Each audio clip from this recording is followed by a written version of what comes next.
All right. Okay, so I'm going to go ahead and start 1 minute early because I need that minute. And not a lot of people care about this slide anyways. So my name is Brian Lagunas, and I am a technical fellow at Infragistics.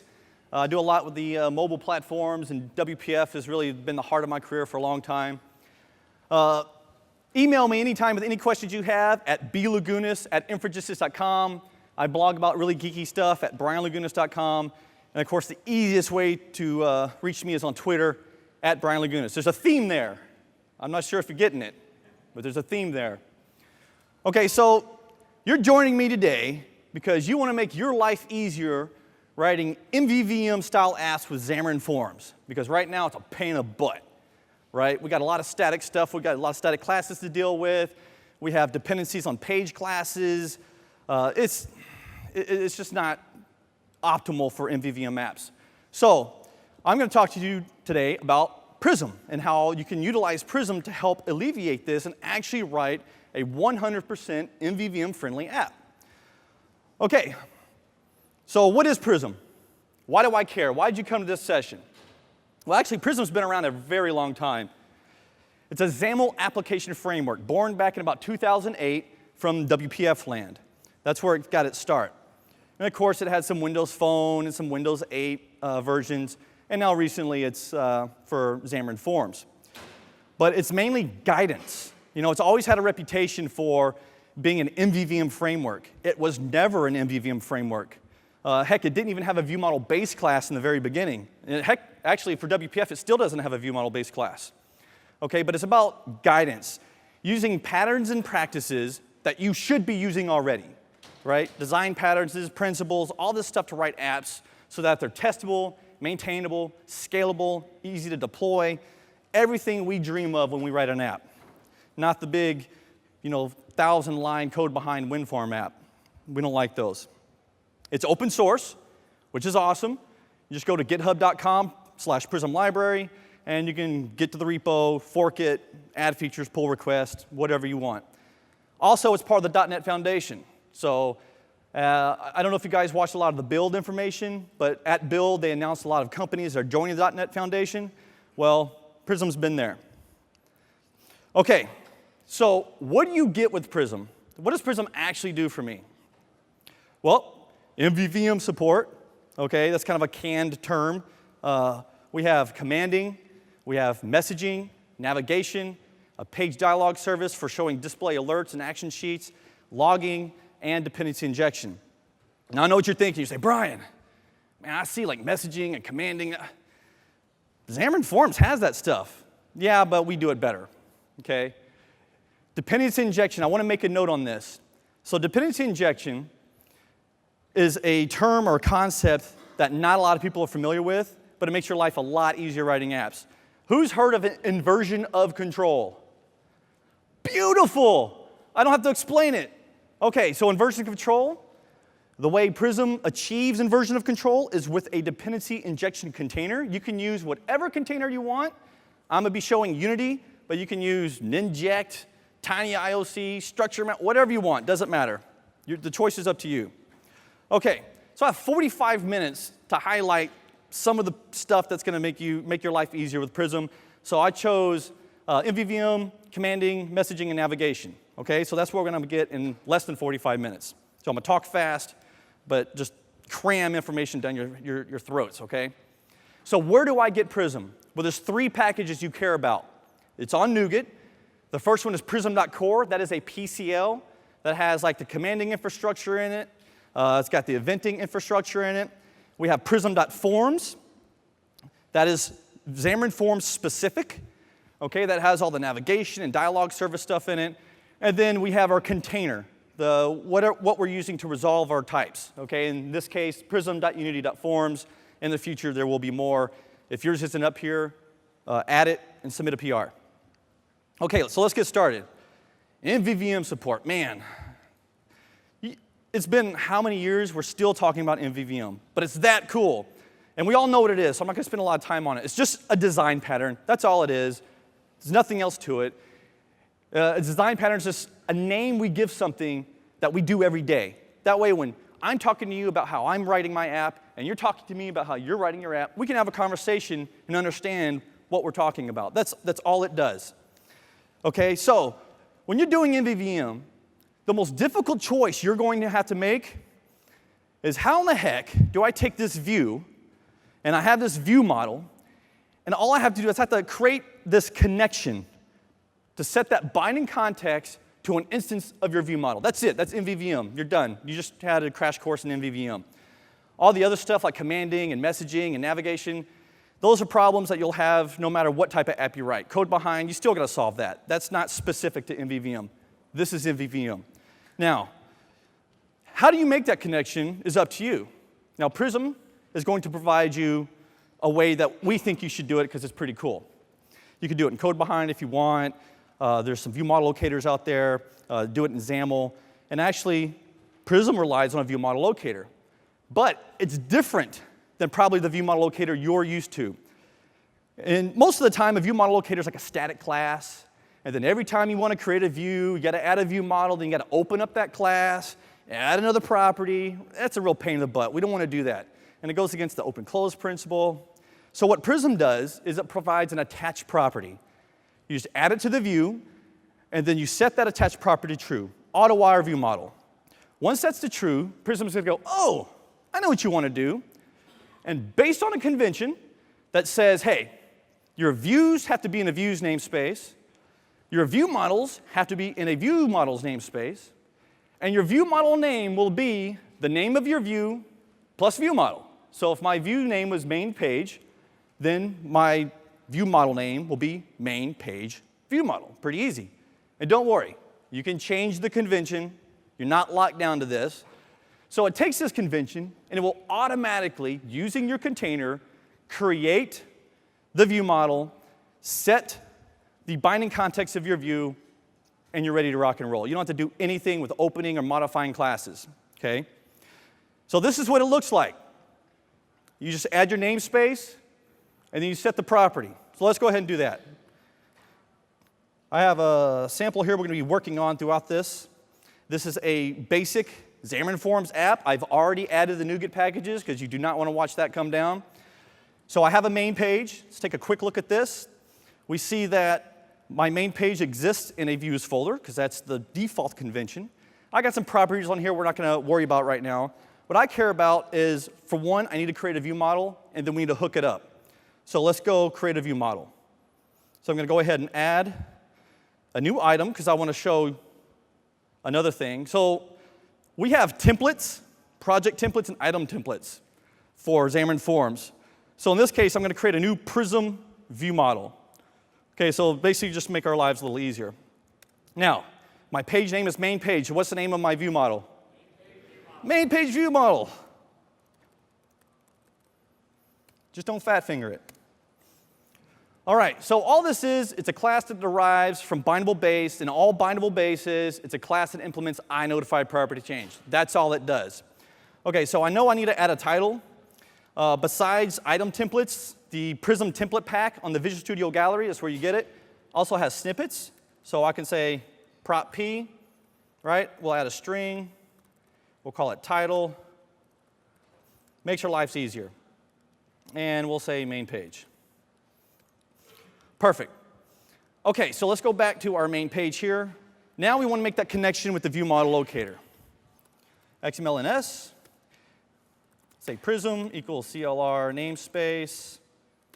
That's prism.mvvm. Assembly equals prism.forms. Now, if you had ReSharper, it would do it automatically, but who needs ReSharper when you can just do it by hand, right? So, Prism, view model, locator, dot, auto wire, view model equals true. Okay, did I spell everything right? If not, we're going to find out real quick. Okay, so I'm just going to launch this to my emulator. And of course, I'm only going to be showing Android for a couple reasons. One, I'm on a Mac. And no one really cares about Windows Phone, so we'll just show this right here. Okay, so as you can see, we have our label bound to the title. We added the title property to our view model and set it to main page. There's main page. So our view model was created just like that. And anytime I want to add a new view, I don't have to modify any classes at all. I just add a new view. So for example, I want to add another content page. New item, I'm going to use the Visual Studio Gallery Prism template pack. We'll add a content page. I'll just add it, and you can see it's already there for me. I don't even have to write that anymore. Okay? Boom, done with that. Okay, so besides that, we have commanding. Now, I know, commanding. Everyone, Xamarin.Forms has a command. We all know what commands are. Now, Prism is called a delegate command. And actually, let's just get out of slides. We don't care about slides. Let's just go into code. So I see that this view has an isActive property and a navigate command. So let's just go ahead and create some of these. Let's go ahead and create that isActive. So I'll go prop P. That's a Boolean. isActive. isActive. Perfect. Let's set this to false, actually. All right, now we need a property for our command. CMD, navigate command. So a delegate command is no different than like an MVVM like relay command or the command in Xamarin.Forms. So, but there are some features that you get that you don't get with the other commands. So we'll say navigate command equals new delegate command, navigate, and then can navigate, if I can spell. And we'll stub these methods out here and there. Okay, so everyone knows, or should know, that with a command you have an execute and can execute. The can execute says, am I allowed to invoke this command? Yes or no? If no, the UI element will be disabled automatically. Right? So in this case, I'm just going to return our isActive. And then we're not going to do anything with the actual implementation yet. So right now, if you were to run this, we're going to have a little issue. We set isActive to false by default. So when I toggle this and go to true, well, crap, my button's still disabled. But I'm returning true. I should be able to invoke that command. The issue there is that the view needs to refresh the state. It needs to recheck the state as, hey, I need to look at this can navigate or this can execute method. Am I allowed to be enabled now? Can I invoke this command, yes or no? Now, with most commands, you have to do something like this. So we'll go to set property. You'll say like navigate command, raise can execute change. You basically have to manually tell your app or the view that, hey, I changed. Go ahead and recheck the can execute state. That way you can update the state of the button, just like that. Well, that's cool. That's pretty cool. But I don't like that. I don't like having code in my setters if it doesn't have to be there. It's just a pain.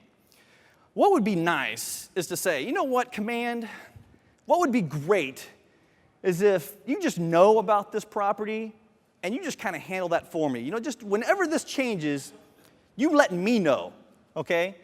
So we added a feature called observes property. Whoops. Is active. So now, we're going to get the same result, but we got this nice little Fluent API that's going to handle all that code for us, all that notification stuff. What, no clap on that? Are you kidding me? That's awesome, man. Our code just got so much cleaner. Okay. Now, I know that was cool. I know it. I wrote it. I know it, right? But here's the thing. I was thinking, you know what would be better? It's like, I look at this can navigate. I'm like, all I'm doing is returning a Boolean value. What would be really great is let's just say, you know what? I don't want to use a delegate method for this. What would be awesome is if I can just say, I want to observe the can execute.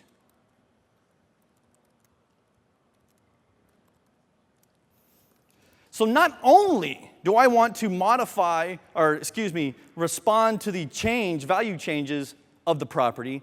I want to use that actual result as the delegate, right? Well, that would be cool. Let's see it in action.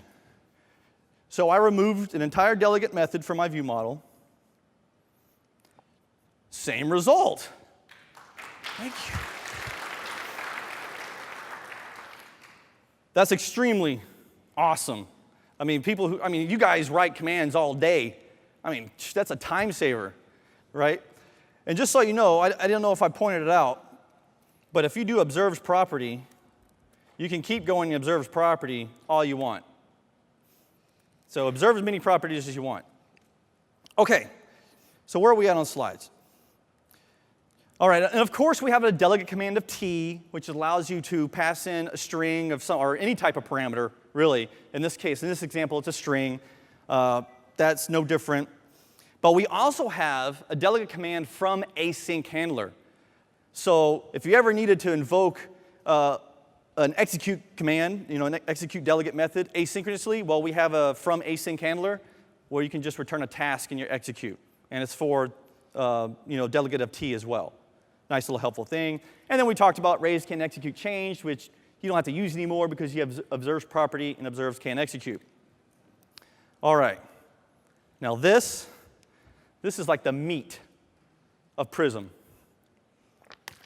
You guys just go ahead and get towels out of your bags because you're going to need it to clean your brains up off the floor because all these minds are just going to be spewing everywhere. Okay. Now, one thing to realize about navigation is completely different than Xamarin.Forms application. A Xamarin.Forms application navigation, everything depends on a page. You can't have this global navigation service. You just can't do it. It depends on a page instance or it will not work right. So, Prism provides a better way to navigate. And it does this by implementing a service which gives you completely decoupled navigation in your view model. No page references, no view model references. Now, I know what you're saying, but Brian, I really like navigating the view models. Yeah, well, I don't. And the reason is because I don't like that coupling either, especially if I have one view model in one project and I have another view model in another project, and I want to navigate to that view up there, but they don't have a reference to each other. How do you do that? You can do that in Prism, okay, because I don't have to have a class instance reference type reference in my navigation service in order for that to work. Well, how does it work? Well, it's based on URIs, okay? Yes, this means strings. A lot of people don't like magic strings. I'm one of those people. I really despise magic strings. So you can use constants, class types, things like that. But essentially, they're URIs. Now, there's two types of URIs. There's a relative and there's an absolute. A relative is the default behavior of navigation. And it's always relative to where you're calling navigate from. So if I'm on a master detail page and I call navigate from the master detail view model, well, then I'm navigating to that details, to the detail page of that. If I'm on a content page and I'm navigating from that content page to another page, to a different target. Does that make sense? You're always relative to where you're calling it, that's where you're going to go. Then you have absolute. No matter how deep you are in your navigation stack, if you ever provide an absolute URI, you essentially wipe out and replace application.current.main page to this new URI. Okay, so think of like a login. You're somewhere in a login, someone logs in. Instead of having to worry about popping to root, doing all this crazy stuff, just replace your whole, just do an absolute and just replace the whole stack. Done. One thing to get this to work is you have to register your pages for navigation. We have to create a mapping between that string, right, and the type. And we'll see that. And then this all happens in one service called iNavigationService. This is it. You have two methods, navigate and go back. That's all there is. There's no remove at index, none of that. It's just all about conceptually navigating through the app, a flow like your user would go through, okay? So it's navigate and go back. And actually, I'm thinking about renaming navigate, but I don't have time to talk about that because it's an async method. I should probably call it navigate async. What do you think? Okay, someone submit a PR today so I can get that changed. Okay, so navigation. First, you have to register your type. Then you can navigate. You know what? Once again, let's get out of slides and let's just get right into it. Okay, so I actually need some views to navigate to from here. So I have a couple of views already ready for me. We don't want to peek. We don't want to peek. No peeking. Now, I know this is going to give me an error because for some reason a Xamarin.Forms application does not like it when you include an existing file, a XAML file, into your project. So I'm going to go ahead and build this, get my build error. Yep, see, didn't work. So I'm going to go ahead, delete. But it's no problem because I have the template pack installed. So I'll just create a new content page. That was view A. And then I'll just paste in the stuff I care about. And then we'll bring out view B. Delete this one. And we'll go ahead and use the template pack.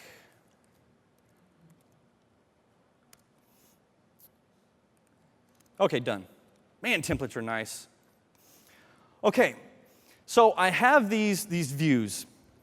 I want to navigate. I want to start using our navigation system. Well, that means I have to change from a normal Xamarin.Forms app to a Prism application.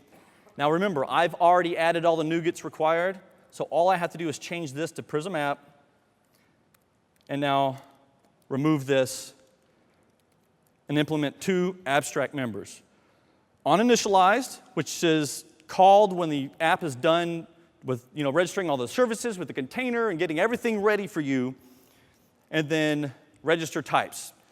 Now, when you want to register to a view, you have to register that view for navigation. And to do that, there's going to always be, no matter what container you use, there's always going to be an extension method called the register type for navigation of T. T is the page type. Now, what I just did here is I just created a mapping to the main page type to a key, navigation service dot navigate main page, and it is case sensitive.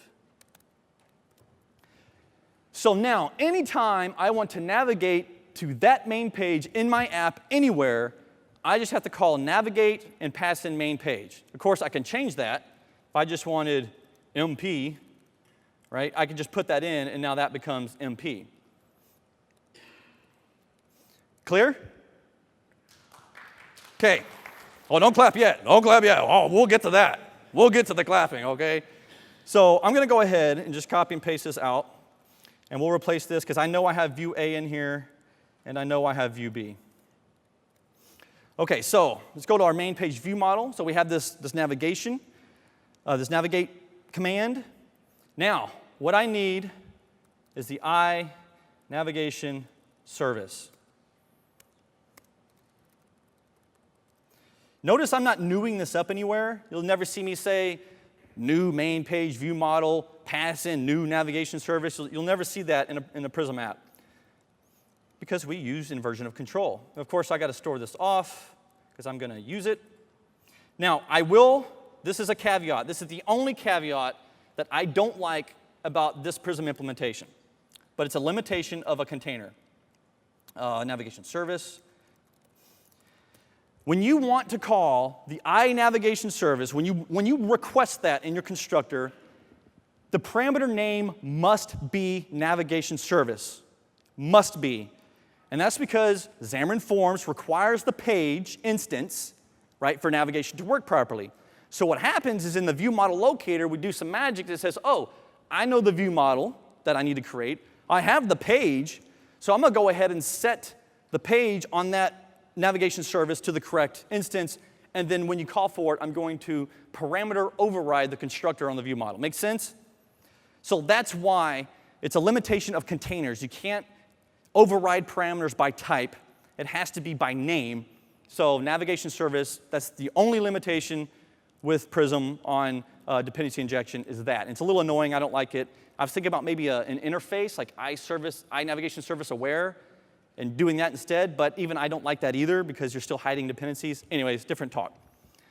Okay, so all I have to do now is say navigation service navigate main page. Oh, nope, not main page. We want to go view A because we already registered that. And if we look at view A, this is already stubbed out. We want to go to view B, so we'll say navigation service, navigate, view B. And while we're at view B, how about we do a little go back, right? So we'll say navigation service dot go back. So we're just going to go back to the previous page that was in the stack. All right. Let that boot up there. So the first one should be main page. Great. It didn't behave any different, but we removed the whole main page equals new main page. That's all gone. We're using Prism navigation now. So now I'll go ahead, navigate to view A. Well, there we go. You'll see we have parameter. Yeah, just wait. And then navigate to view B. We're at view B, and we'll go back to view A. We went back. Pretty cool, right?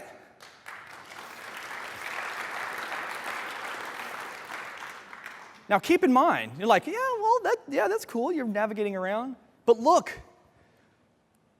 we have a simple interface that can mock in our test. We are 100% testable now. 100% testable within a view model. No more code behind, navigation at push async, pop async, none of that stuff, right? 100% testable. And that's the whole goal. All right, so you already kind of got a sneak peek of the parameter we had. So you're like, okay, Brian, that's pretty cool and all, right? But I have state in this view model. And when I navigate to the next view model, I need to pass that state with it. How in the heck do I do that? I'm glad you asked. All right, so let's go to view A view model, and let's say that we're going to pass that parameter. All I need to do is create what's called a new navigation parameters object. All this is a dictionary of types, of values, object values. So we'll add, we'll call it ID, and then the value, I think I named that property value. Yeah, we named it value. And then I can just pass it in as a parameter. There we go. Okay, well, my target is view B, so let's go to view B, our view model, view B view model. How in the heck do I get that state from that view model in this view model, even though they don't know about each other, and I'm using strings to navigate around? Well, let me introduce you to iNavigation Aware. A beautiful, handy little interface with just two simple methods on it. OnNavigated to, OnNavigated from. So when I navigate to a view model, guess which one's going to be invoked? OnNavigated to. And when I navigate away from this view model, which one's going to be invoked? God, you guys are geniuses. This is awesome. Okay, so we're navigating to view B. So I'm going to go, hey, you know what?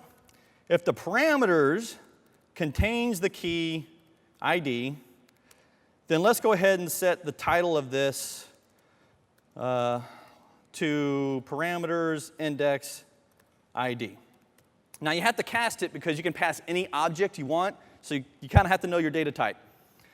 Okay, so this looks good. This is view B. We're passing. Let's go ahead and run it.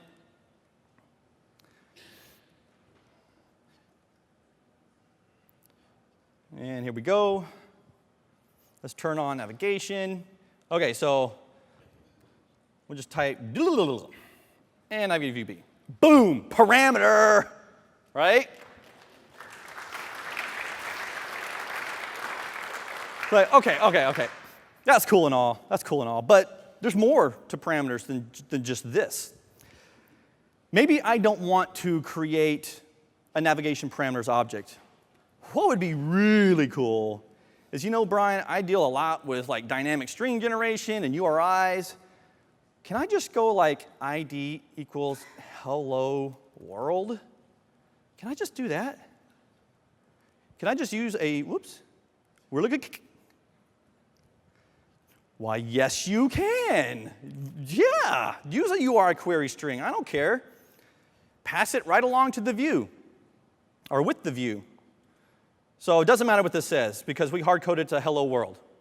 And I misspelled hello. That's okay. We're live demo here. Okay. Not only that, if I decided to have another value here, and maybe this was called like ID2 or whatever you called it, it will actually put them together. It would create one navigation. It would take your navigation parameters, it'd take your query string, parse all that out, and pass them as one to the onNavigated 2. That's pretty freaking cool. Okay? Now, one more thing. You can also pass in your query string here and not even do the add. Right? So lots of options here, lots of flexibility.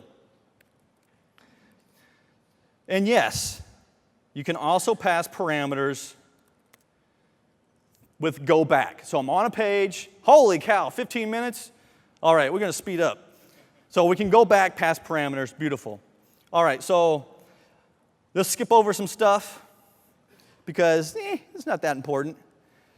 Right? We don't care about all this. We went over navigation. We went over passing parameters.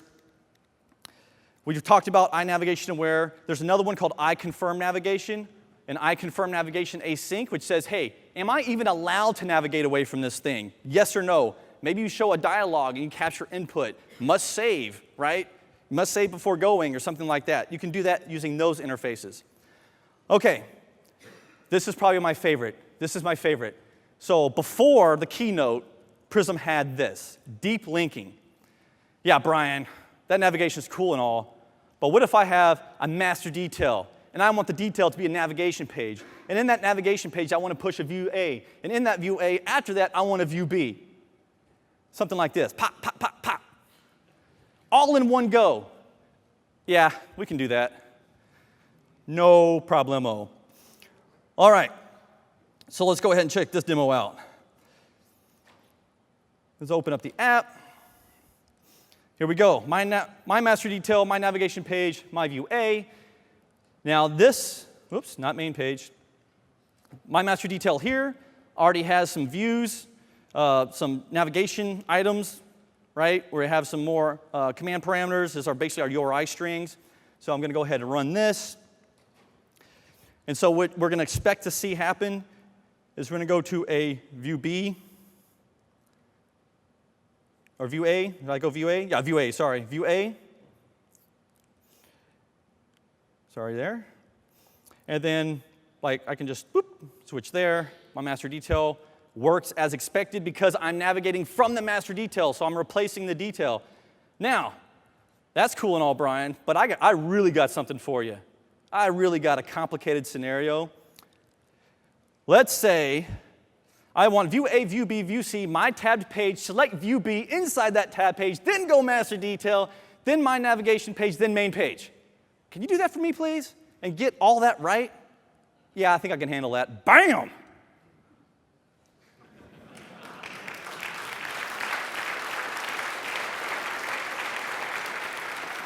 Now, keep in mind where I'm at right now. I'm on this last master detail, right here. With my detail page is now a navigation page with a main page inside of it. That means I can still navigate independently here. The second I go back, it's going to be a tab page with view B selected. Boom, tab page, view B selected. If view B did not exist in this tab, it would create it and would be the next one in the stack. Okay? And of course, view C, view B, back to view A. This isn't a navigation page. I'm back to main page. Boom!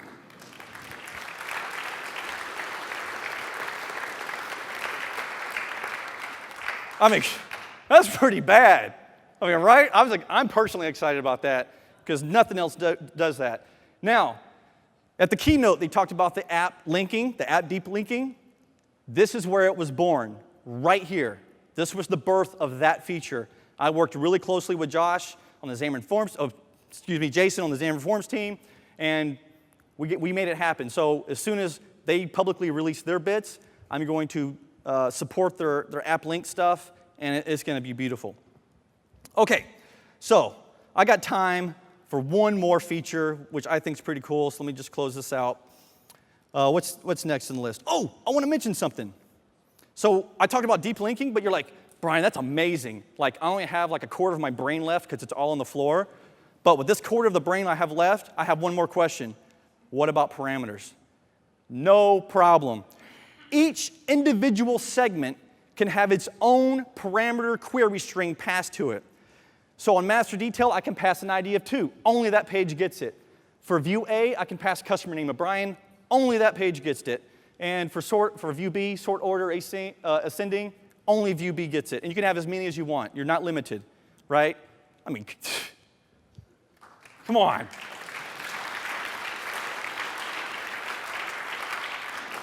That makes me want to pick my brains up off the floor. Like, that's just amazing, okay? So the last thing that I have time to show is messaging. Now, I know, okay, so first messaging. What's messaging? Messaging isn't like a commanding. That's different. I'm talking about something happened over here in my app, and I need to let all these things know about it, okay? Now, I know that Xamarin.Forms has the messaging center, but it's static. I don't like it. It's static. I can't test it. It's a pain in the butt. What I like is iEvent Aggregator. It's a loosely coupled event-based communication system, okay? It's a pub-sub type system. You have multiple publishers and multiple subscribers. And you can pass payloads or parameters along with this event. Not only that, you can filter events. So you have multiple subscribers to this event. Well, maybe this subscriber over here, he's listening for this event, but only cares about this event if the ID is 3 in the payload, right? Whatever the criteria is, you can filter that. And of course, there are weak events. You don't have to worry about unsubscribing and managing all your memory. It's handled for you. Don't worry about memory leaks. We got you covered. Okay, using iEvent Aggregator is simple. First, you need a strongly typed event, like in this case, saved event. It derives from pub-sub event of T. T is your payload, okay? You need a publisher. You would just basically call, hey, event aggregator, get me the event, saved event, and then publish, and then pass your payload. In this case, I'm passing some person instance. Then you need a subscriber, right? iEvent aggregator, get the event I care about, subscribe to this event, and provide a delegate. And any time that event is invoked and you receive that, that code will be invoked and will get the parameter passed with the event. All right, so let's just go ahead and code one up right quick. I got 8 minutes, I can do it. All right, so let's go ahead, we'll add a new folder, event, go ahead and add a new class, my event. We'll say pub sub event of T. We'll just make it a string, not a string. And I like to make these public, but you don't have to. Okay, so we have our event. Perfect. Now we need a publisher. So who's going to publish? How about view B? He's at the end. So let's go to our constructor, and I'm just going to ask for it. iEvent aggregator, EA. And I'm going to just copy this out and paste it, because we're going to need to store this off. Whoops. So let's grab that. And then how about when we hit go back, we send a message. Whoops.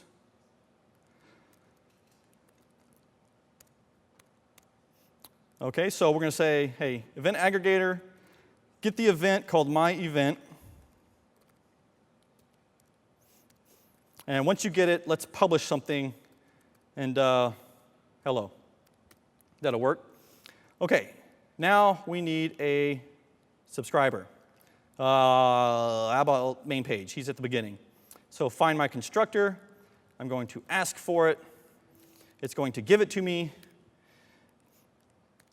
And then we'll say EA, get the event, my event, and subscribe. And whenever we hear this event, let's use handled, for example.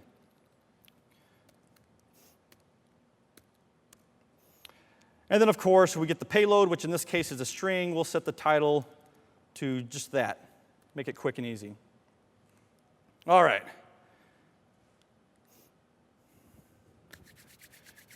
Sorcery is working right now. Okay. So let's go ahead and navigate to our B here. So boom, we just sent a message. And as many subscribers we have just received that message. And in this case, it was the main page. Hello.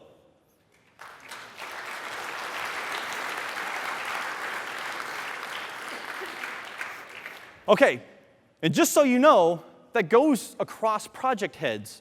So I can send a message from my iOS project into my PCL project, or my Android project into the PCL project, to the Xamarin.Forms PCL project.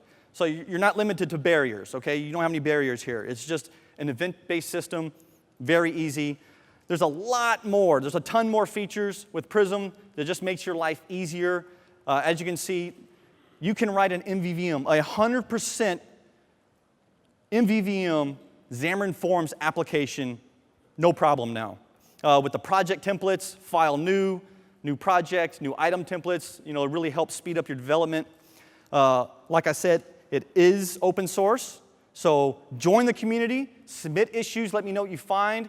Right now it's in preview 4, but once I get home or get to the hotel tonight and get the newest bits from Xamarin, I'll try to get a push out tomorrow or so. So if you want to play with it now, when you add your NuGet, just make sure you click Show Preview, okay?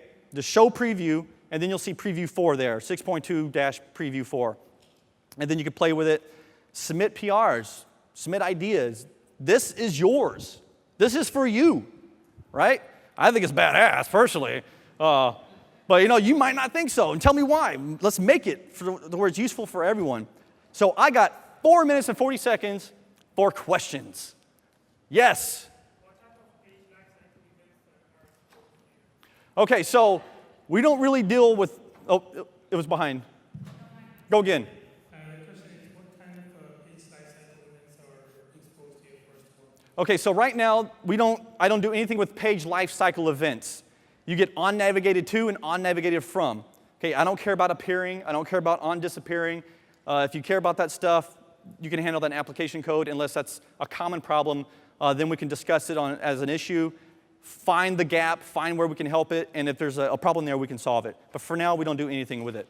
One last, so if you have a page that you don't want to be in the navigation stack, can you just not register it and take care of it? Can you put it closer to your... If you have a page that you don't want it to be in the navigation stack, like no history and stuff like that, can you just not register it and it will not be in the stack?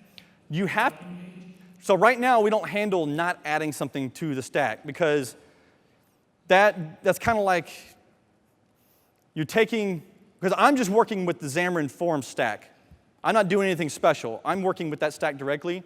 So if Xamarin.Forms, in order to do that, you would basically navigate past it, then remove it, right? That's what you're saying?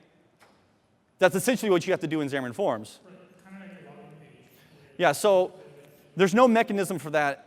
Like I said, for login page, you would just do an absolute URI and get back where you want. That's the easiest way, because otherwise, you're navigating past, then you're going to have to go back, find the index of the page you want to remove from the Xamarin.Forms stack, and then remove it from the stack.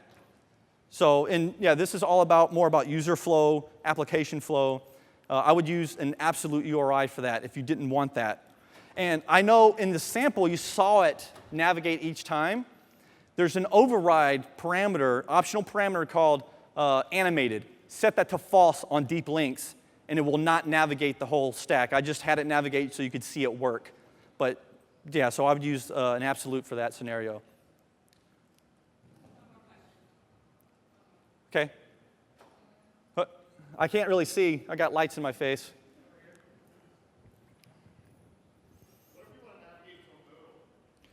No problem. So the navigation service is quite smart. If it detects you're navigating to a navigation page, everything from there on will be async, because it doesn't make sense to navigate to a navigation page and then not navigate async. If you're not in a navigation page, it's modal. And if you don't get the behavior you want, there is a parameter override for is modal navigation. Set that to true or false. But yeah, the navigation service is smart. It inspects where you're going and tries to be smart about, okay, he's going to a master detail, so I got to set the detail page. He's not going modal here. But if you say, no, I want to go modal from a master detail, you would have to turn that flag on, and then it would go modally. So you have control. It just depends on the situation. I have 1 minute and 20 seconds. I have time for one more question. Where are the docs and how good are they? Okay, the docs are actually pretty decent. I've been doing a lot of feature work, but the docs are on the GitHub site. I am connected right here. Look at this. Hardwire not working. I'm hardwired in. It's just on the GitHub site. In the repo, it says docs, and they're quite decent. There's a lot of docs. There's a couple sections that need to be fixed because I've changed a lot since the navigation service matured. But yeah, there's docs, and I'm working on samples. But I'm just one guy, so my time's kind of stretched. So if anyone wants to help with docs or samples, hit me up on GitHub. Would love to have your contribution. So, okay, 33 seconds for a quick one. Is it possible to pass a message to a background process? To a what? Is it possible to pass a message using the messaging system to a background process? Well, I don't know if I've tried that, but with the event aggregator, you can subscribe. Like if I publish an event from a background, I can subscribe to that background. I can say what thread I want to listen for the event on. Yeah. Yeah, I'm not sure about it. I've never actually had to do that. Okay, yeah, so apparently there's no good solution for that. Okay, that's my time. I'm actually going to get my stuff together. I'm going to walk down, and I have the rest of the day to talk to you guys and answer questions and give demos. So I'll be heading right out.